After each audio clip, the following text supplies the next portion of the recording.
Guys, एक चीज़ आप notice करो कि निफ्टी जा रहा है ऊपर 263 और 5 मिनट के कैंडल पे उसने ये जो लेवल है इस लेवल को सस्टेन कर गया है।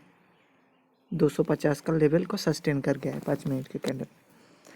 अब आता है 15 मिनट के चार्ट पे। देखो यहाँ पे मुझे लग रहा था एक रेजिस्टेंस बनना चाहिए यहाँ पे 250 पे, लेकिन वो रेजिस्टेंस नहीं बनाया, सीधा ऊपर की तरफ जा रहा है। और मैंने क्या किया था, मैंने 8 रुपये कौन सा कॉल ऑप्शन 15,500 का पी मैंने बाई करके रखा था 8 रुपये 50 पैसे पे। और ये ऊपर की तरफ जा रहा है। क्यों जा रहा है ये तो मुझे नहीं पता, थोड़ा बहुत बायर्स इसमें आया है, इस वजह से शायद जा रहा है। मतलब क्या होता है ये मुझे समझ में नहीं आता, ये क्यों ऊपर जाता है। जब मार्केट ऊपर जाता है तब, जब मैंने पी खरीद के रखा है, अगर निफ्टी ऊपर जा रहा है तो इसे नीचे जाना चाहिए था, लेकिन उल्टा हो रहा है। इसके बजाय मुझे नहीं पता, शायद किसी दिन मिलेगा। तो मेरे पास बैलेंस था आज के ओपनिंग बैलेंस था 1350 रुपये 80 पैसे, और मैंने 2 ट्रेड लिए और 2 ट्रेड में प्रॉफिट हुआ सिर्फ 72 रुपये 50 पैसे। 2 ट्रेड में अगर 20-20 40 रुपये कटते हैं तो फिर भी 30 रुपये बचेगा। अगर ये मुझे नहीं पता था कि ऑप्शन ट्रेडिंग में कितना रुपये काटता है, ऑप्शन हर एक ट्रेडिंग के लिए कितना चार्ज करता है। मुझे वहाँ पे तो लिखा है, जो काइट का प्लेटफॉर्म है उसमें लिखा है कि 20 रुपये एफएनओ ट्रेडिंग के लिए, लेकिन यहाँ पे ज़्यादा ही काटता है। मतलब 50 रुपये के आसपास काटता है। 50 रुपये, इसका 50 और इसका 50 मिला के टोटल मेरा 1000 रुपये तो जाएगा आज, मुझे लग रहा है।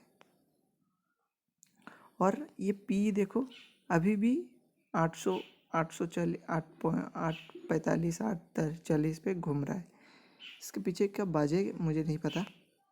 मतलब ये इंट्रिंसिक वैल्यू होता है जो जिससे नीचे जाना नहीं चाहिए, तो उसी के हिसाब से ये इंट्रिंसिक वैल्यू के नीचे वैल्यू पे घूम रहा है, मुझे लग रहा है, ऐसे मुझे लग रहा है।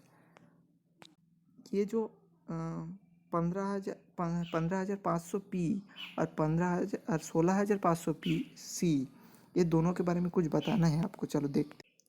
तो अब देख रहे हो 15,500 पी जब 12 रुपये चल रहा था तब ये 14 रुपये चल रहा था 15,500 सी, लेकिन ये अभी 40 रुपये चला गया और ये कितना हुआ 8 पे आके खड़ा हुआ। मतलब 4 नीचे गया लेकिन ये कितना ऊपर गया, मतलब ये इन द मनी के करीब पहुंच रहा है ना, इसीलिए इसका वैल्यू इतना ज़्यादा बढ़ रहा है आगे तरफ।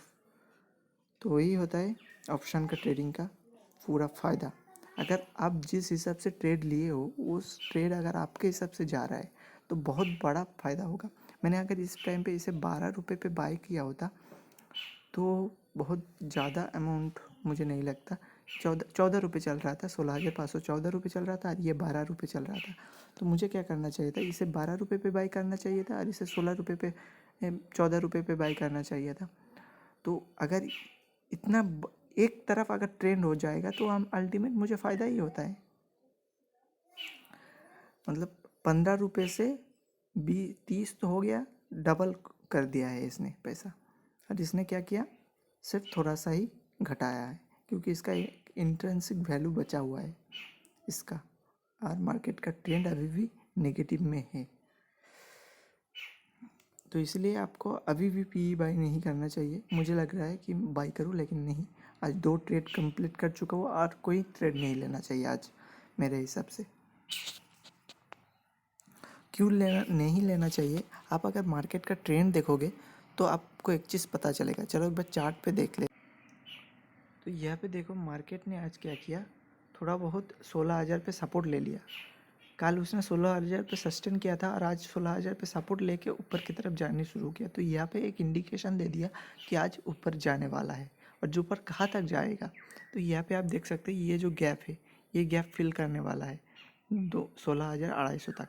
लेकिन और मैंने यहाँ पे एक काम किया कि यहाँ पे मैंने बाय करने की कोशिश कर रहा था सी, लेकिन वो बाय मतलब दिमाग इतना सटका जाता है कि हमेशा कोशिश करते रहोगे तो नहीं मिलेगा कि जितना हो सके कम में बाय करूँ, जितना हो सके कम में बाय करूँ, ऐसा नहीं होता है। अगर मुझे यहाँ पे बाय किया होता तो ये सारा प्रॉफिट मुझे मिलता आज। लेकिन बात ये है कि कोशिश तो करता रहे, मतलब ये इससे पता चल रहा है कि हाँ मैंने आज गलती की है। ऑप्शन चेन के हिसाब से यहाँ पे एक बाइंग ऑप्शन दिख रहा था, चार्ट पे तो दिख रहा था, ऊपर से ऑप्शन चेन के हिसाब से भी बाइंग ऑप्शन दिख रहा था, लेकिन मैंने बाय नहीं कर पाया, वो मेरा फॉल्ट है। तो जो भी हुआ है वो तो किसी को ब्लेम नहीं कर सकता, क्योंकि वो तो मेरा ही फॉल्ट था।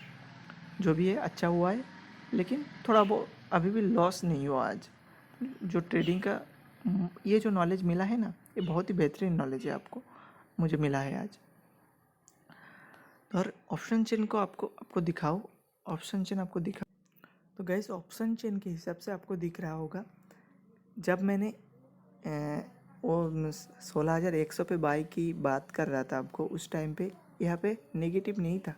16,100 पे कॉल राइटर नेगेटिव नहीं था, 16,000 पे कॉल राइटर नेगेटिव था। तो उसी टाइम पे मुझे यहाँ पे बाई करना चाहिए था, लेकिन वो बाई तो नहीं कर पाई। अभी मौका मिला था, एक मौका है कि जब ऊपर की तरफ ये जो 16,000 पे यहाँ पे कॉल राइटर अपना हिम्मत हार रहा है, लेकिन पहले उनको था, ये पता था कि 16,000 के नीचे रहेगा, लेकिन थोड़ा थोड़ा करके वो अपना माल बेच के निकल रहा है, मतलब उसका कॉन्फिडेंस लूज हो रहा है। और 16,100 पे सॉरी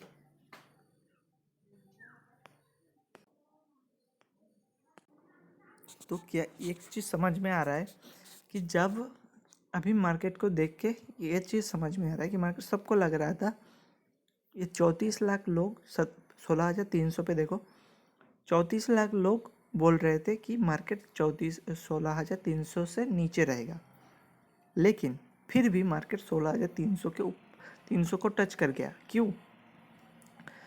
ये तो आपको ट्रेंड ही बता सकता है, क्योंकि हमेशा ऐसा नहीं होगा कि अगर जो कॉल राइटर पुट राइटर जैसा बोल रहा है ऐसा ही होगा, ऐसा कोई बात ऐसा होता ही नहीं। वो जो कुछ भी बोल रहा है उसका ऑपोजिट हो सकता है, लेकिन कैसे? देखो 16,200 पे जो कॉल राइटर थे 38 लाख कॉल राइटर थे, और यहाँ पे पुट राइटर कितना थे, सॉरी पुट राइटर थे नियर अबाउट 16,200 पे पुट राइटर तुम्हारा 20 लाख के आसपास करीब था, लेकिन वो अभी 30 हुआ है, अभी सिर्फ 30 हुआ है। मतलब अभी भी जो लोग कॉल राइट करके बैठे थे वो अभी भी कॉल में बना है। तो आपको एक चीज़ पता चल रहा है कि हमेशा ऐसा नहीं होगा जो कॉल राइट करके बैठे उसी के हिसाब से चलेगा, लेकिन जहाँ पे नया पुट राइटर आ रहा है, अगर नया पुट राइटर आ रहा है तो उनके हिसाब से चल सकता है। थोड़ा बहुत वहाँ पे रेजिस्टेंस मिलेगा, जिस लेवल पे वो था, जिस लेवल पे कॉल राइट करके बैठे हैं उस लेवल पे तो थोड़ा बहुत रेजिस्टेंस मिलेगा। तो यही होता है एक ट्रेडिंग का साइकोलॉजी। तो आपको हमेशा पहले आपका क्या कहते हैं वो चार्ट को फॉलो करना होगा, चार्ट क्या बोल रहा है, फिर उसी के हिसाब से आपको ऑप्शन चेन को भी फॉलो करना है। ठीक है गाइस, थैंक यू। आज के लिए इतना ही, फिर मिलेंगे दूसरे वीडियो लेके।